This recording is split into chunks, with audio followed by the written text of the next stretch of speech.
Alright, so we've talked about the gas laws. Now let's talk about a way that we can relate them using actual numbers. So what we're going to do is we're going to look at a way that we can calculate how those changes would happen. So if pressure goes from 1 atmosphere to 3 atmospheres, what would the new volume be? What would the new temperature be? That kind of thing. So we're going to start throwing numbers into those gas laws. Now, there's an equation that fits with the other 3 gas laws we talked about, Boyle's law, Charles' law, and Gay-Lussac's law. But rather than having you memorize 4 different gas laws, I'm going to give you one, and we can use this to figure out any question that arises about changes in gas properties. So this right here is the combined gas law. This is the only gas law that deals with gas properties changing that you need to know. It's P1 times V1 divided by T1 equals P2 times V2 divided by T2. And the 1s and 2s, that just means, similar like the dilution equation, the titration equation, the 1s are before, so what it started as, and then the 2s are what happens afterwards. So it'll be things like we have this pressure, this volume, this temperature. If we change the pressure and temperature to these values, what's the new volume? And you just solve for the variable. Now, something really important that has to happen when you do the combined gas law, the temperature it has to be in Kelvin. Most temperature measurements that we get are going to be in degrees Celsius, but you have to convert the temperature into Kelvin for these equations to work. That way it fits with the correlations. We can't have negatives when it comes to correlations like this, because then you wind up with things like negative pressure, negative volume. That's impossible. So temperature has to be in kelvins. That way it's on an absolute scale. Other than that, the other units, the pressure and the volume, they can be whatever it's given to you in. Alright, here's our first example. Let's go through and label the different pieces as we read through this. So a sample of helium gas is compressed from 4 liters to 2.5 liters. So liters is volume, and it's starting out at 4 liters. That means that will be our V1. It's being compressed to 2.5 liters. That means that right there is our V2. This is happening at a constant temperature. That means temperature will not change. It's one of our constant variables. If the pressure of the gas in the 4-liter volume is 210 kilopascals, kilopascals being a unit of pressure, and since that's the pressure at 4 liters, that means that this right here is going to be our P1. That's our initial pressure. And then the question is, what will the pressure be at 2.5 liters? That's our P2. That is our unknown. So that's what we're going to be looking for. So here's our combined gas law, and here's the cool thing about the combined gas law. Since temperature is being held constant, since that is a constant parameter, that means it is not factored into the equation. It is not changing on either side, so we can actually ignore it. That means our equation that we're going to wind up using is just P1 times V1 equals P2 times V2. So since temperature is not changing, we don't need to write it into the equation. And you can consider that for any of the variables. So anytime a unit or a variable is either not mentioned, so if you don't read about it at all, or if they say it's constant, you can just cross it out and ignore it and follow the equation as written anyway.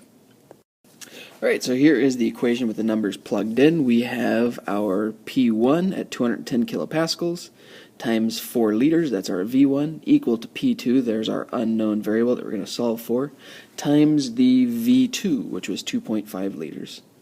So if we multiply 210 by 4 and then divide by 2.5, that's going to rearrange this equation so we can solve for P2, and we find that to be 336.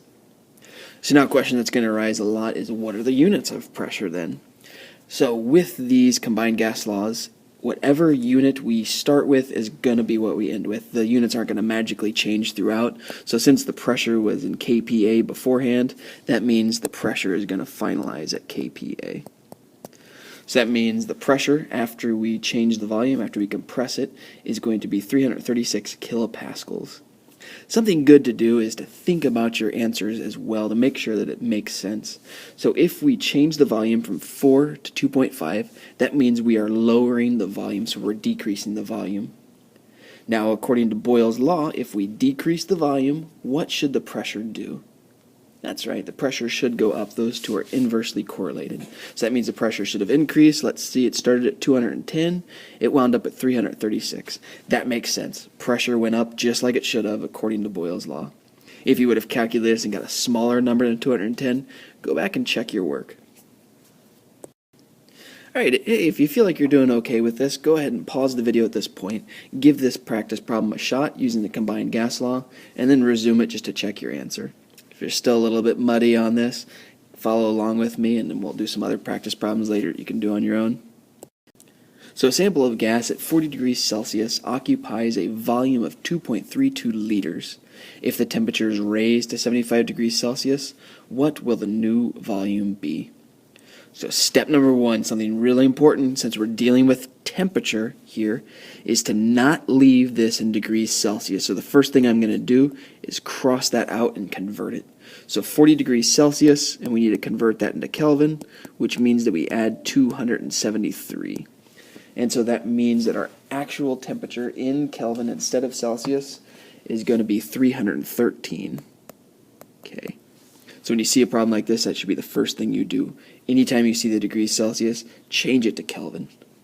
And so that guy right there, 75 plus 273 is going to be 348 K. And let's go ahead and mark what these things are. So a sample of gas at 313, that means that's our initial temperature. And it has a volume at that temperature of 2.32 liters. So that's our V1. And then we're raising the temperature to a new temperature. So that's going to be our T2. And new volume, that means we're going to be looking for the V2. Now before we plug anything in and solve for this one, let's go ahead and think about this. So we're comparing volume and temperature. And volume and temperature would correlate with Charles' law. So if we are changing the temperature from 313 Kelvin to 348 Kelvin, that means we're increasing the temperature. If we increase the temperature, what should the volume do as well? Yeah, the volume should increase. That means our final answer should be larger than 2.32 liters. So that'll be a good way to check our answer at the end. Let's see. We have volume and we have temperature. There's nothing in this problem mentioned about the pressure. That means that pressure has to be held constant. Pressure is our constant parameter, so we can go ahead and cancel that out. So our equation is just going to be V1 divided by T1 equals V2 divided by T2.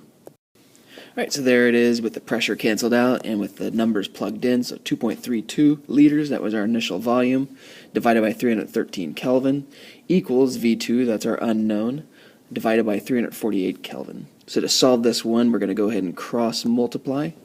So that means we're going to do 2.32 times 348, which comes out to be about 807, and that's going to be equal to V2 times 313 Kelvin.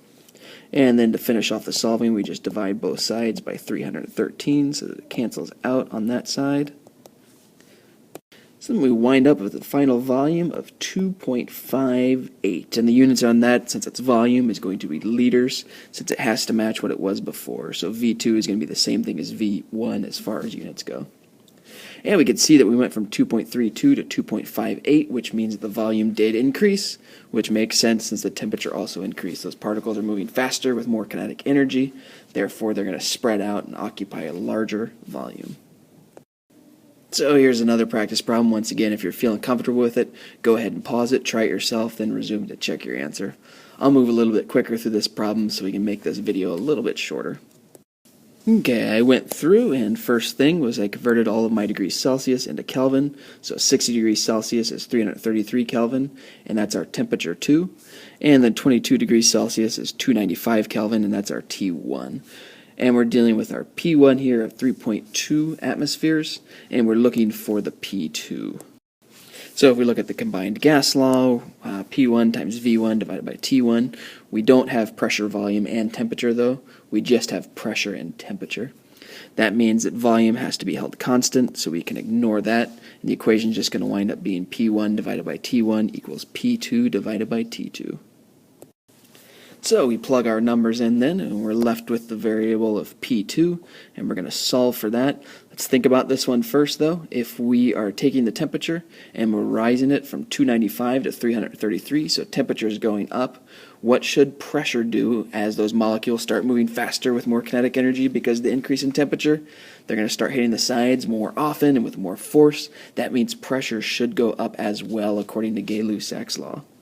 So to solve for P2, do some cross multiplication, a little bit of division, and you should find that P2 in this case is equal to 3.61, and the units on that is going to be atmospheres, just like the P1. And here's one final culminating practice problem. Pause the video if you're comfortable and resume it later, or just keep following along. Okay, temperatures change to Kelvin, 303 Kelvin and 353 Kelvin. Now let's label all of the different variables. Alright, so we are given 110 kilopascals, that's our P1, and it's starting out at 303 Kelvin, that's our T1, and it's in a container with a volume of 2 liters, that's our V1. We're going to be changing the temperature, raising it up to 353 Kelvin, and we're going to increase the pressure to 440 kilopascals, which is our P2. What will the new volume be? Alright, and in the case here, we have pressure, temperature, and volume. All three of those are going to be changing. That means in the combined gas law, we can't leave anything out. We need to leave everything as it lies. And we're going to be solving, in this case, for V2. Now, this is an example why constant parameters are important, because if we look at this, we are raising the temperature, and we are increasing the pressure. So then how is that going to change the volume? Well, we don't know, because pressure and volume are inversely related, and temperature and volume are directly related. That means one's going to push it up and the other one's going to push it down. So we don't know if the temperature or the volume is going to go up or down. We have to actually solve it to figure that out. Alright, so here we go with everything plugged in. We can see that the pressure went up by it quadrupled to 440, and then the temperature went from 303 to 353. We need to find out what the new volume is going to be. So you can solve this in a variety of ways. I'm going to let you go ahead and solve it on your own. When I solve it, I find out that V2 is equal to 0.583 with sig figs. And since the volume initially is in liters, that means our final volume will also be in liters. So there you go. There's the combined gas law used in a variety of situations. It's used in a Boyle's law situation, a Charles law situation, and a Gay-Lussac situation, as well as a situation where we're changing all the variables with no constant parameters. So if you can remember, P1 times V1 over T1 equals P2 times V2 over T2, it is all easy peasy from right there.